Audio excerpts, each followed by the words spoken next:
So hey guys, welcome back to our channel, that is BACM by Paras Khatri. The topic which we are discussing today is of class 10 chapter number 4, the age of industrialization history. So first let's understand what exactly the industrialization means. तो industrialization मतलब औद्योगिकरण का मतलब क्या होता है. तो industrialisation का सिंपल सा मतलब अभी हमने लास्ट क्लास में भी किया था जब हम ज्योग्राफी पढ़ रहे थे. तो इंडस्ट्रियलाइजेशन का मतलब होता है कि जब भी कोई मैन्युफैक्चरिंग यूनिट्स को इन अ कॉन्टिन्यूअस मैनर में एक ग्रुप ऑफ पीपल कर रहे होते हैं तो उसे इंडस्ट्री बोलते हैं. मतलब जब बहुत सारे लोग एक मतलब कि प्रोडक्शन का या फिर मैन्युफैक्चरिंग का काम कर रहे होते हैं तो उसे इंडस्ट्री बोलते हैं. इंडस्ट्रियलाइजेशन का मतलब होता है जब कॉन्टिन्यूसली बहुत सारी इंडस्ट्रीज को सेटअप किया जाता है, लगाया जाता है, तो उसको इंडस्ट्रियलाइजेशन बोलते हैं. ठीक है. तो अब ये एज ऑफ इंडस्ट्रियलाइजेशन से मतलब क्या है. एज ऑफ इंडस्ट्रियलाइजेशन से मतलब है डिफरेंट एराज. ठीक है. मतलब कि वो अलग अलग चरण, वो अलग अलग एरा जिसके अंदर इंडस्ट्रियलाइजेशन हुआ. ठीक है. तो बहुत सारे अलग अलग एराज थे. जैसे बिफोर द इंडस्ट्रियल रिवोल्यूशन, तो किस तरीके से था. इंडस्ट्रियल रिवोल्यूशन का मतलब क्या है, औद्योगिक क्रांति. अब किसी भी चीज को क्रांति कब बोलते हैं, जब उसके अंदर फर्दर बहुत सारे इंप्रूवमेंट हो रहे हो लोगों की वजह से. ठीक है. तो उसको क्रांति या फिर रिवोल्यूशन बोलते हैं. तो इंडस्ट्रियल रिवोल्यूशन मतलब कि इंडस्ट्री एकदम से बहुत सारा इंडस्ट्रियलाइजेशन जब शुरू हुआ तो उसको इंडस्ट्रियल रिवोल्यूशन बोलते हैं. तो एरा है बहुत सारे. ठीक है. इंडस्ट्रियल रिवोल्यूशन से पहले का, बिफोर इंडस्ट्रियल रिवोल्यूशन. ठीक है. फिर उसके बाद में इंडस्ट्रियलाइजेशन इन यूरोप किस तरीके से रहा. फिर इंडस्ट्रियलाइजेशन इन कॉलोनीज. ठीक है. कॉलोनीज का मतलब क्या है. तो अंग्रेज कॉलोनी किसको बोलते थे. तो अंग्रेज लोग कॉलोनी उनको बोलते थे जहां पे उन्होंने अपना कॉलोनाइजेशन किया है, मतलब जहां पे उन्होंने जाकर के कब्जा कर लिया है. जैसे इंडिया, तो ब्रिटेन की कॉलोनी कौन सी थी, इंडिया, क्योंकि वहां की जो मतलब की सरकार थी उन्होंने यहाँ पर कब्जा कर रखा था. तो हम एक एक करके समझेंगे कि इन तीनों जगहों पे किस तरीके से इंडस्ट्रियलाइजेशन हुआ. तो पहले बात करते हैं इंडस्ट्रियल रिवोल्यूशन से पहले. अब देखो आज का टाइम है स्टार्टअप्स का. शार्क टैंक चल रहा है, स्टार्टअप्स दिखाई दे रहे हैं. तो ये एक अलग एरा है. ठीक है. जिसके अंदर बच्चे ये नहीं बोलते मैं डॉक्टर बनूंगा, इंजीनियर बनूंगा, मैं बिजनेसमैन बनूंगा, फंडिंग लूंगा, स्टार्टअप करूंगा. तो वो जमाना आ गया. बट इससे पहले था जमाना फैक्ट्री लगाने का. ठीक है. हर कोई बोलता रहा अपने बेटे को फैक्ट्री लगा के देंगे, अमीर अमीर लोग अपने बच्चों को कोई फैक्ट्री लगा के देते थे. तो फैक्ट्री का जमाना था. उससे भी पहले का जमाना था जब ये इंडस्ट्रियलाइजेशन का प्रोसेस स्टार्ट नहीं हुआ था. तो बिफोर द इंडस्ट्रियलाइजेशन, जिसे प्रोटो इंडस्ट्रियलाइजेशन बोलते हैं. पेपर में क्वेश्चन आता है what do you mean by proto industrialisation. तो इंडस्ट्रियल रिवोल्यूशन के पहले का जो टाइम था उसी को प्रोटो इंडस्ट्रियलाइजेशन बोलते हैं. इसके अलावा इसकी कुछ फीचर्स के बारे में बात करते हैं. सबसे पहले तो नॉट बेस्ड ऑन फैक्ट्रीज. तो ऐसा नहीं था कि इस टाइम पे बड़ी बड़ी फैक्ट्रीज खोली जा रही थी. इस टाइम पे क्या हो रहा था कि छोटे छोटे से ना फ्रैक्शंस के अंदर लोगों ने अपने घरों के अंदर ही एक आधी कोई मशीन ले ली. ठीक है. थोड़ा बहुत रॉ मटेरियल मंगा लिया, अपने घर के अंदर ही बना रहे हैं. फिर कोई व्यापारी आ रहा है उसको बेच रहे हैं, कोई बिजनेसमैन आ रहा है उसको बेच रहे हैं. तो ऐसे करके घरों घरों के अंदर छोटी छोटी यूनिट्स लगी हुई थी. ठीक है. तो इसको बोलते थे कि फैक्ट्रीज के ऊपर बेस्ड नहीं था ये. इसके अलावा जो प्रोडक्शन था वो गिल्ड्स से कंट्रोल्ड में था. ये गिल्ड्स कौन थे. तो गिल्ड्स बोलते हैं जो बिचौलिए होते हैं, यानी कि जो बीच में मिडल मैन होते हैं. ठीक है. ये क्या करते थे ना, मतलब एग्जाम्पल के लिए ऐसे समझो, मैं जानता हूँ कि मार्केट कहाँ है. ठीक है. मैं जानता हूँ मार्केट कहाँ है, आपको नहीं पता मार्केट कहाँ है. तो मैं क्या करता हूँ, आपके गांव में आता हूँ, आपके गांव में जितने लोग हैं सब कुछ ना कुछ फैक्ट्री में बना रहे हैं, तो मैं उन सबसे सामान खरीदता हूँ सस्ते रेट पर. फिर मैं जाता हूँ शहर और वहां पे जाकर के मुझे पता है मार्केट्स का है, वहां पे मार्केट में सामान बेच देता हूँ. तो what I am a guild. ठीक है. तो इसको गिल्ड बोलते हैं. इसके अलावा things were produced by peasants and artisans in the country side.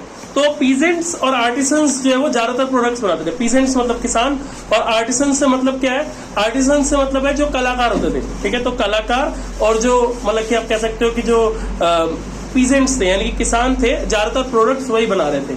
इसके अलावा क्या था कि एक क्लोज रिलेशनशिप थी किसके बीच में, टाउन्स और कंट्री साइड के बीच में.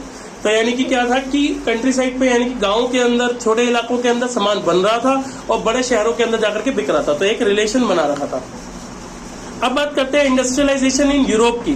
ठीक है. स्पेशली ब्रिटेन के अंदर भी किस तरीके से हुआ. तो यहाँ पर क्या हुआ, धीरे धीरे करके फैक्ट्रीज लगनी शुरू हो गई.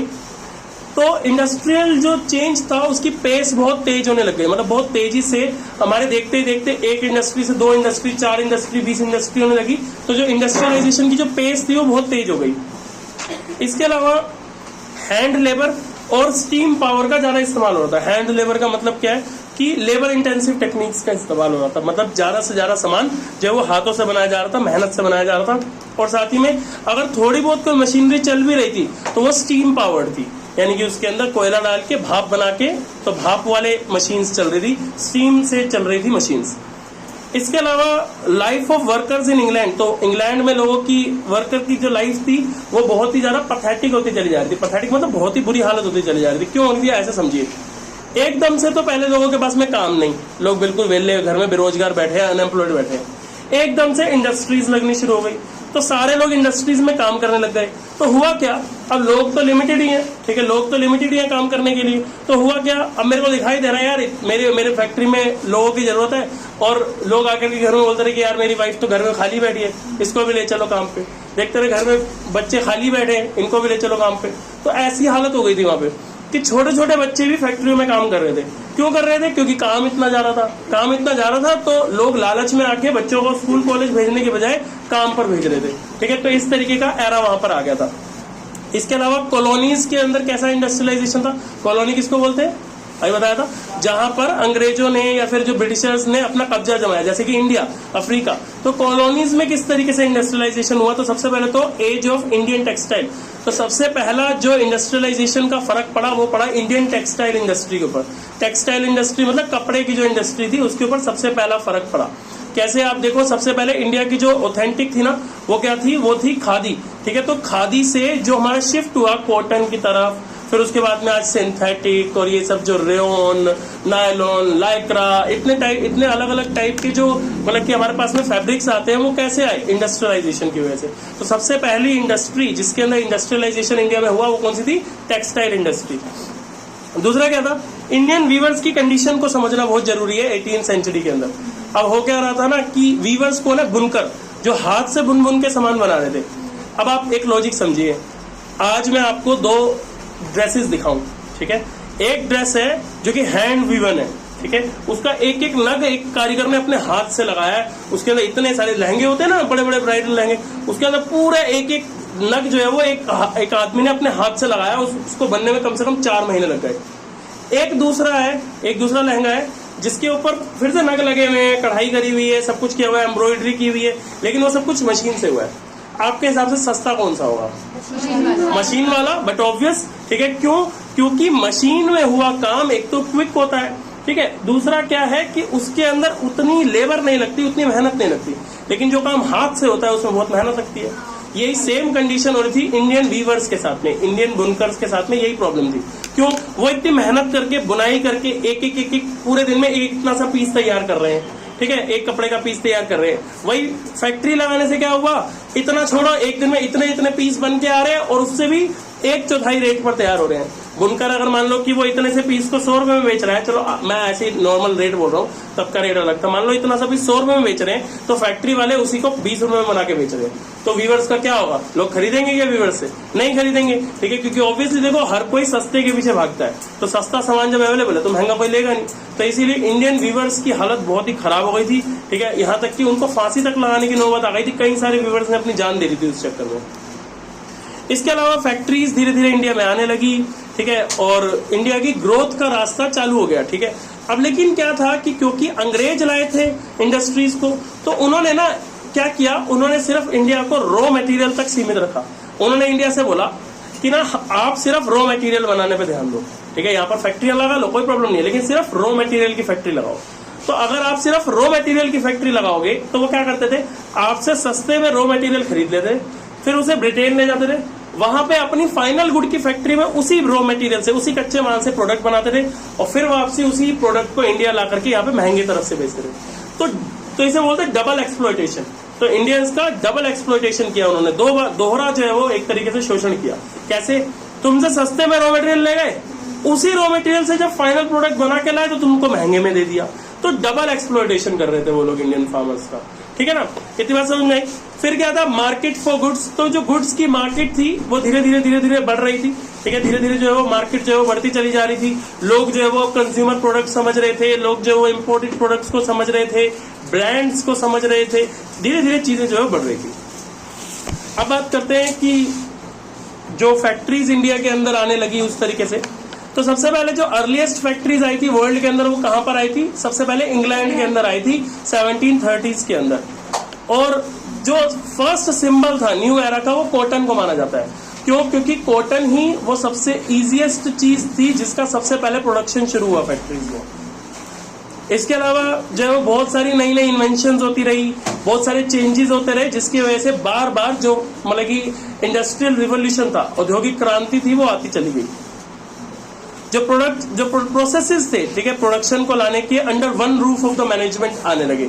इसका मतलब क्या है, मैं एक एग्जांपल देता हूं। जैसे आज अगर कोई फैक्ट्री है कपड़े की, तो वहां पे आप देखियो कि बहुत सारा काम एक ही रूफ के नीचे हो रहा है ना। कैसे भाई, कपड़ा भी वहां पे आ रहा है, बटन्स आ रहे हैं वहां पे, ये इसके अंदर एक मरकरम लगता है, ठीक है, जो कॉलर उसको ऐसे टाइट करने के लिए एक मरकरम लगता है, वो भी आ रहा है, ठीक है। फिर उसके अंदर बहुत सारी डिफरेंट चीजें आ रही है, पैकिंग का मटेरियल आ रहा है, सब कुछ आ करके अंडर वन रूफ तैयार करके बेचा जा रहा है ना।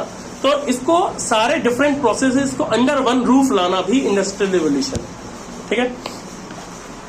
अब पेस ऑफ इंडस्ट्रियलाइजेशन, तो इंडस्ट्रियलाइजेशन का सिर्फ ये मतलब नहीं था कि फैक्ट्रीज ही बढ़ रही है इंडिया के अंदर। इसका मतलब था कि इंडिया का हैंडीक्राफ्ट मटेरियल जो भी है वो भी अच्छा तरह से बढ़ रहा है। इंडिया के अंदर स्टील और आयरन की बहुत तेजी से ग्रोथ हो रही थी, और इसकी ग्रोथ का इंजन कौन था, टिस्को, ठीक है।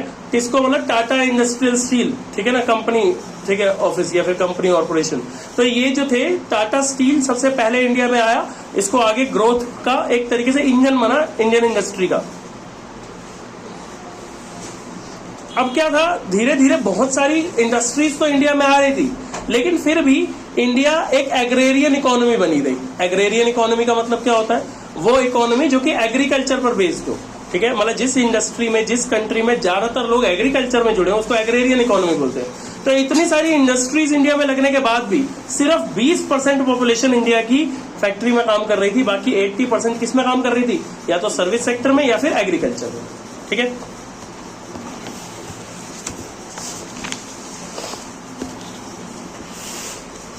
ये हैंड लेबर स्टीम पावर मैं ऑलरेडी बता चुका हूँ। फिर उसके बाद में बात करते हैं life of workers in England, ये मैं आपको पहले भी बता चुका हूँ। तो ओवरऑल जो वर्कर्स की लाइफ थी वो बहुत ही मिजरेबल हो गई थी, बहुत ही बुरी हो गई थी। नौकरियों की कमी थी, ठीक है, मतलब की scarcity of job because of the abundance of the labour in the market, ठीक है। तो जॉब की थी, मतलब जॉब्स इतने ज्यादा आ गई थी मार्केट के अंदर, अबंडेंस आ गई थी। अबंडेंस मतलब बहुत ज्यादा जॉब्स आ गई थी मार्केट के अंदर। अब क्या था कि धीरे धीरे जॉब्स जैसे आई वैसे ही धीरे धीरे चली भी गई, ठीक है। पहले तो बहुत तेजी से जॉब्स आनी शुरू हुई, फिर धीरे धीरे कम होनी चली गई। क्यों? क्योंकि पहले लेबर इंटेंसिव टेक्निक यूज हो रही थी। लेबर इंटेंसिव टेक्निक क्या होती है, जिसमें लेबर का ज्यादा इस्तेमाल होता है। फिर कैपिटल इंटेंसिव टेक्निक आ गई। कैपिटल इंटेंसिव टेक्निक जहां पर मशीनों का ज्यादा इस्तेमाल होता है। तो लेबर इंटेंसिव टेक्निक से जब कैपिटल इंटेंसिव टेक्निक की तरफ गए, तो पहले जिन लोगों को बहुत काम मिल रहा था, अब उन्हें बिल्कुल काम नहीं मिल रहा था, ठीक है। तो ये हालत हो गई थी। वेजेस बहुत कम हो गई थी, नौकरियां सिर्फ उन्हीं को मिल रही थी जिनकी कोई जान पहचान हो, ठीक है। इसकी वजह से ये सब कुछ होने लगा था।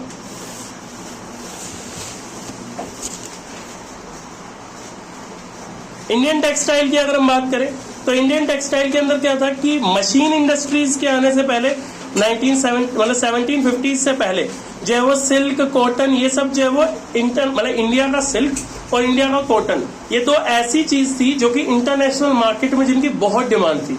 इसीलिए तो आप देखो ना, एक रूट है जिसे सिल्क रूट कहा जाता है, ठीक है। सिल्क रूट कहा जाता है, मतलब इंडिया से, एशिया से सारा जो सिल्क था वो सारा उसी रूट से वेस्ट कंट्रीज की तरफ जाता था, इसीलिए उसको सिल्क रूट कहा जाता। इसके अलावा सूरत, मुसलीपट्टनम, हुगली, ये ऐसे फेमस पोर्ट थे जहां से सबसे ज्यादा एक्सपोर्ट किया जाता था। बहुत सारे वैरायटी ऑफ मर्चेंट्स, चाहे वो दो टाइप के मर्चेंट थे यहाँ पर, एक सप्लाई मर्चेंट थे, एक एक्सपोर्ट मर्चेंट थे। सप्लाई मर्चेंट वो थे जो कि क्या करते थे, जो कि आपको कच्चा माल सप्लाई करते थे, ठीक है। उनका काम था कच्चा माल यानी कि रॉ मटेरियल आपको सप्लाई करना। और जो एक्सपोर्ट मर्चेंट थे उसका काम ये था कि आपको फाइनल गुड बना करके लेके जाए वो दूसरी कंट्री में। फिर एज ऑफ मशीन आने के बाद में क्या हुआ, तो एज ऑफ मशीन 1750s के बाद में क्या हुआ कि इंडियन मर्चेंट्स जो है वो उनका जो ट्रेड नेटवर्क थे वो कम होते चले जा रहे थे। क्यों कम होते चले जा रहे थे? क्योंकि तब तक ब्रिटेन इंडिया में आ चुका था, और ब्रिटेन जब इंडिया में आ चुका था तो उन्होंने अपना कब्जा करना शुरू कर दिया था। तो यहाँ के जो बिजनेसमैन थे ऑथेंटिकली उनका काम कम होना शुरू हो गया था। यूरोपियन कंपनीज ने पावर गेन करना शुरू कर दिया था। बॉम्बे, कलकत्ता के पोर्ट्स अब काम पे आने लगे थे। पहले मैंने बताया ना, पहले सिर्फ कौन से पोर्ट चलते थे, सूरत का, मछलीपट्टनम का और हुगली का। अब ये पोर्ट्स भी काम पे आने लगे थे। पुराने पोर्ट्स पे काम कम हो गया था, तो ये सब कुछ जो है वो होने लगा था। तो वीवर्स के साथ क्या हुआ ये मैं आपको ऑलरेडी बता चुका हूं। अब पॉलिटिकल कंट्रोल के बाद में क्या हुआ, तो जब political control British India company के पास चला गया, तो उसके बाद में क्या हुआ, चीजें कैसे जो वो चेंज होने लगी। तो इसके अंदर सबसे पहली चीज क्या है, सबसे पहले तो 1760s के अंदर ईस्ट इंडिया कंपनी ने इंडियन ट्रेड के ऊपर मोनोपोली ले ली। इसका मतलब क्या है, मोनोपोली का मतलब क्या होता है, मोनोपोली का मतलब होता है जब आपका एकाधिकार होता है किसी काम के ऊपर, तो मोनोपोली होती है। एग्जाम्पल के लिए आज अगर आपको बिजली लेनी है, हमारे घर में बिजली आती है टाटा पावर की, अगर आज आपका मन करे, आप बोलो ये टाटा वाला बिल्कुल ठीक बिजली नहीं दे रहा है, ठीक है, सोच रही हो बदल दूं, बदल सकते हो क्या? नहीं बदल सकते। क्यों? क्योंकि टाटा पावर की मोनोपोली है, यानी कि सिर्फ वही इकलौता बेचने वाला है बिजली को। तो अगर वही बेच रहा है सिर्फ बिजली आपके एरिया में, तो आप दूसरे से खरीदोगे कैसे, है ना? तो इसको बोलते हैं मोनोपोली। बात समझ में आई? तो ऐसे ही अंग्रेजों ने हमारे बिजनेस पर मोनोपोली कर ली थी कि मतलब बिजनेस सारा का सारा उन्होंने अपने हाथ में ले लिया था कि हम सिर्फ बेचेंगे और कोई नहीं बेचेगा, ठीक है, ताकि उनको ज्यादा से ज्यादा बेनिफिट हो, इसलिए उन्होंने ऐसा किया था। वीवर्स जो थे, यहाँ के जो बुनकर थे, उनको डीलर से डील करने के प्रिवेंट कर दिया गया था। मतलब उनको बोला गया था कि कोई भी बाहर से व्यक्ति आए उससे आप डील नहीं करोगे, उसको आप सामान नहीं बेचोगे, आप सामान डायरेक्ट सरकार को बेचोगे और सरकार देखेगी कि उसे किसको बेचना है, वही महंगे रेट पे बेचेगी इनसे सस्ता लेकर। इसके अलावा जो वीवर्स थे वो बहुत ही कम प्राइस पर काम करते थे उनके लिए। क्यों? क्योंकि वो ज्यादा पैसे देते ही नहीं थे, तो ज्यादा पैसे ना देने की वजह से बहुत ही कम प्राइस पर वो लोग जो है वो काम करते थे। अब क्या हुआ, सबसे पहले तो इसके अंदर मैं आपको बता दिया कि जैसे ही मतलब हमारी जो टेक्सटाइल इंडस्ट्री थी वो यहाँ पर लगनी शुरू हुई, तो हमारा जो टेक्सटाइल एक्सपोर्ट था वो कम होना शुरू हो गया। क्यों? क्योंकि ब्रिटिशर्स अपने हाथ में रखते थे, तो वो कहते थे बस यहाँ से रॉ मटेरियल भेजो तुम, बाकी जो बना हुआ माल है, फाइनल गुड है, जो बिल्कुल तैयार माल है, वो हम बना के वहां से भेजेंगे। इसके अलावा क्या हुआ, अब अर्ली फैक्ट्रीज कौन कौन सी लगी थी, तो कौन कौन सी अर्ली फैक्ट्रीज लगी? सबसे पहले जो कॉटन मिल लगी वो बॉम्बे में लगी 1854 में। फर्स्ट जूट मिल, ठीक है, जूट बनाने की जो मिल होती है वो लगी बंगाल में 1855 में। और एग्लिन मिल जो है वो शुरू ही 1860s के अंदर, और 1874 के अंदर फर्स्ट स्पिनिंग और वीविंग मिल लगी। पहले क्या होता था, ये वीविंग, ठीक है, और जो स्पिनिंग का काम होता था ये चरखे से होता था, चरखा, ठीक है, जिससे गांधी जी चलाते थे, उससे होता था। बाद में इसको चेंज करके जो है मशीनें लगाई गई, तो वो सबसे पहले कब लगी? 1874 के अंदर। ये मैं कंडीशन आपको बता चुका हूँ।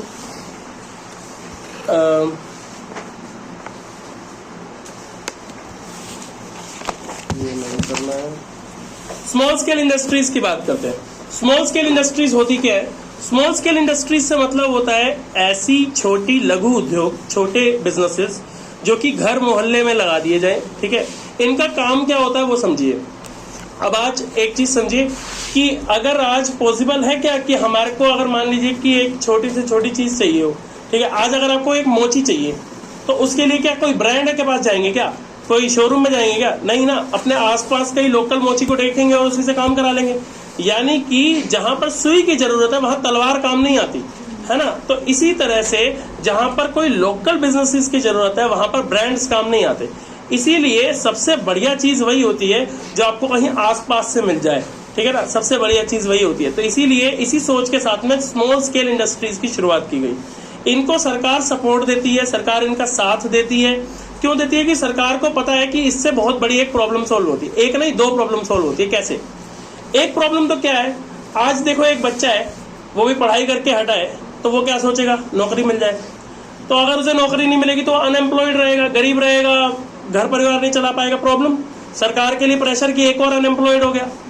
लेकिन अगर वही बच्चा एक अपनी स्मॉल स्केल इंडस्ट्री खोल ले, एक छोटी सी इंडस्ट्री खोल ले, तो वो खुद को तो काम दे ही रहा है, साथ ही में 2-4 लोगों को और काम पे रख लेगा, है ना। तो सरकार की अनएम्प्लॉयमेंट की प्रॉब्लम सॉल्व हो गई। दूसरी प्रॉब्लम क्या सॉल्व होती है सरकार की? सरकार ये नहीं चाहती कि किसी कंपनी की मोनोपोली हो जाए। मोनोपोली अभी बताया था, ठीक है, एकाधिकार, मतलब कि सिर्फ वही बेचने वाला हो उस एरिया में, ठीक है। मैं एक एग्जांपल देता हूँ। आज जैसे ऐसे सोचो कि आप अगर आज सोचो कि आज आप ये पेन लेने जाओ और सिर्फ मार्केट में रिनोल्ड्स का पेन मिले। ये आई थिंक मेरे टाइम पे तो 6 रुपए का आता था, पता नहीं कितने का आता है, जो भी है, ये 6 रुपए से कम तो नहीं आता होगा क्योंकि तब भी 6 का आता था। तो चलो 6-7 रुपए का जितने का भी आता था। अगर मेरी गारंटी है, अगर रिनोल्ड्स के अलावा बाकी कंपनियां मार्केट में नहीं होती ना, तो ये पेन रिनोल्ड 60 का भी बेचता तो आपको खरीदना पड़ता। क्यों? क्योंकि भाई आपको पढ़ाई तो करनी है ना, आपको पेन तो चाहिए। तो दिस मीन्स कि सरकार ये चाहती है कि जो कंपनीज है ना उनकी मोनोपोली खत्म हो जाए।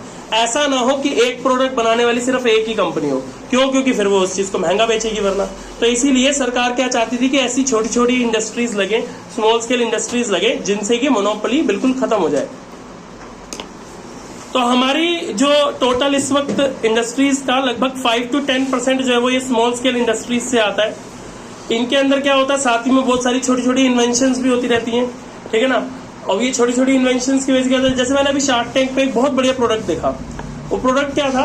वो प्रोडक्ट था कि जैसे हम चाय की दुकान पे जाते हैं तो वो लोग क्या करते हैं, वो लोग जो है वो चाय के कप में हमको देते हैं। एक तरीके से मैं कहता हूँ चलो प्लास्टिक का कप नहीं दे रहे, अगर वो गत्ते का कप भी दे रहे तो गत्ता भी तो बना किससे है? आखिर पेड़ों से बन के कट के बना होगा ना। तो एक तरीके से एनवायरमेंट को नुकसान है। तो उसने बोला कि कांच का ही गिलास यूज करो, लेकिन कांच के गिलास यूज करके उसको साफ करने की मशीन बनाई थी उन्होंने, ठीक है। वो मशीन थी 20,000 रुपए की, कि एक बार इसको लगा लेंगे तो इसके अंदर क्या है कि उनका लेबर बचेगी पूरे दिन की जो धोएगी, और अगर मान लो कि वो गत्ते की कप में कर रहे हैं तो वो पैसा भी बचेगा। तो ये छोटी सी इन्वेंशन उन्होंने गांव में रह के करी थी। तो कहने का मतलब क्या है कि ऐसी छोटी छोटी इन्वेंशंस लोग कर रहे हैं स्मॉल स्केल इंडस्ट्रीज में रह करके, जिससे कि अल्टीमेटली बहुत बेनिफिट हो रहा है। अब देखिए प्रॉब्लम क्या है, प्रोडक्ट बनाना तो आसान है। आज मैं आपको सिखा दूं साबुन कैसे बनता है, तेल कैसे बनता है, सब सिखा सकता हूं मैं आपको। क्या बनाना है, क्या आप बना भी लोगे, आप कोई प्रॉब्लम नहीं है, बनाना कोई प्रॉब्लम नहीं है आज के टाइम पे। आपको बस रॉ मटेरियल की समझ होनी चाहिए, काम कैसे करना है वो पता होना चाहिए, बन जाता है। लेकिन प्रॉब्लम क्या है, बेचोगे कहाँ, है ना। सबसे बड़ी समस्या बनाना नहीं है आज के टाइम पे, बेचना है। क्यों? क्योंकि कंपटीशन इतना है। आप खुद सोचो, आज अगर आप डव यूज करते हो, पियर्स यूज करते हो, लक्स यूज करते हो, और मैं आपके घर आके पूछूं जी ये पारस साबुन है, लोगे क्या? नहीं, कोई पता नहीं क्या बना है, कहाँ से आया है, कहाँ से बना, नहीं क्या होगा, कूड़ा ही तो नहीं है। नहीं, अब हम तो ब्रांड यूज करते हैं। अब कहने का मतलब क्या है, यानी कि प्रोडक्ट बनाना मुश्किल नहीं है, प्रोडक्ट को बेचना मुश्किल है। तो उसके लिए मार्केट कैसे क्रिएट करें, कैसे नई नई जगहों पर उनको बेचें, तो उसके लिए सबसे पहले तो है वो क्या है, producers from Manchester used label made in Manchester as a quality. अब इसका मतलब क्या है, मैं आपको एक एग्जांपल देता हूं। अब आज के टाइम पे क्या है ना, लोग बहुत एंटी चाइनीज हो गए हैं। एंटी चाइनीज का मतलब क्या है कि चाइना के माल से बहुत परहेज करते हैं। तो आज के टाइम पे अगर किसी चीज के ऊपर मेड इन इंडिया लिखा होता है ना, तो लोग कहते हैं देख इंडियन प्रोडक्ट है, ठीक है, तो हम देश का साथ दे रहे हैं, made in India, make in India, ठीक है, लोकल फॉर वोकल, ये सब कुछ बातें आ जाती हैं। तो ऐसे ही मतलब क्या किया जा सकता है कि एक तो ये लोगों के अंदर जो नेशनलिज्म है, लोगों के अंदर जो अपने देश के लिए भावना है, उसका फायदा उठाया जा सकता है, ठीक है ना। दूसरा क्या है, एडवर्टाइजमेंट की जा सकती है, ठीक है। एडवर्टाइजमेंट एक सबसे बड़ा तरीका है ना। आज के टाइम पे कोई भी बड़ा जो ब्रांड है, अब जैसे मैं आपको सबसे बढ़िया बताता हूँ एक ब्रांड की कहानी, 2M को जानते हैं सब लोग, ठीक है। उसका ब्रांड एम्बेसडर कौन है, कौन उसकी प्रमोशन करता है, विराट कोहली। अब ये पहली बार था कि किसी ने विराट कोहली को कोई चिप्स खाते देखा, लोग हैरान, ठीक है। और विराट कोहली ने खुद खाते हुए बताया कि भाई मैं ये इसीलिए खा रहा हूँ क्योंकि ये फ्राइड नहीं है, ये बेक्ड है। तो लोगों के दिमाग में एक इमेज आ गई कि अच्छा, तो मतलब ये अगर विराट कोहली खा सकता है जो इतना फिटनेस फ्रीक है, तो हम भी खा सकते हैं, हमारे को भी नुकसान नहीं होगा। तो ये एक अच्छे डिसीजन से उन्होंने देखो कितनी बड़ा ब्रांड बना लिया। आज 2M कई करोड़ों रुपए का ब्रांड है, सिर्फ एक वो एडवर्टाइजमेंट की वजह से, ठीक है ना। तो इस तरीके से एडवर्टाइजमेंट किसी भी प्रोडक्ट की सेल को रातों रात बहुत बढ़ा सकती है। इसके अलावा क्या किया जा सकता है, इसके अलावा भगवानों के जो वो नाम या भगवानों के जो वो फोटो लगा करके प्रोडक्ट को बेचा भी जा सकता है। बट ये अब इंडिया में बैन हो गया है, बट पहले ऐसा बहुत होता था। पहले मैं आपको बताता हूँ, पहले एक साबुन आता था, पूछना अपने मम्मी पापा से, उसके ऊपर ना लक्ष्मी जी की फोटो बनी हुई थी, ठीक है। मुझे नहीं याद, मेरे को नहीं याद, मैंने भी एक्चुअली देखा नहीं, मुझे भी मेरे पापा ने बताया, उसमें लक्ष्मी जी की फोटो बनी होती थी। तो वो क्यों बिकता था ऐसे? लक्ष्मी बम तो सबको याद होगा, लक्ष्मी बम है ना, उसमें लक्ष्मी जी की फोटो बनी होती थी। तो क्यों बनाते थे ऐसे? ताकि लोग भगवान के नाम से इनको उठा ले, ठीक है ना। अल्लाह के नाम पे दे दे बाबा वाला हिसाब है, ठीक है। भगवान के नाम पे प्रोडक्ट बेच रहे हैं, ठीक है ना।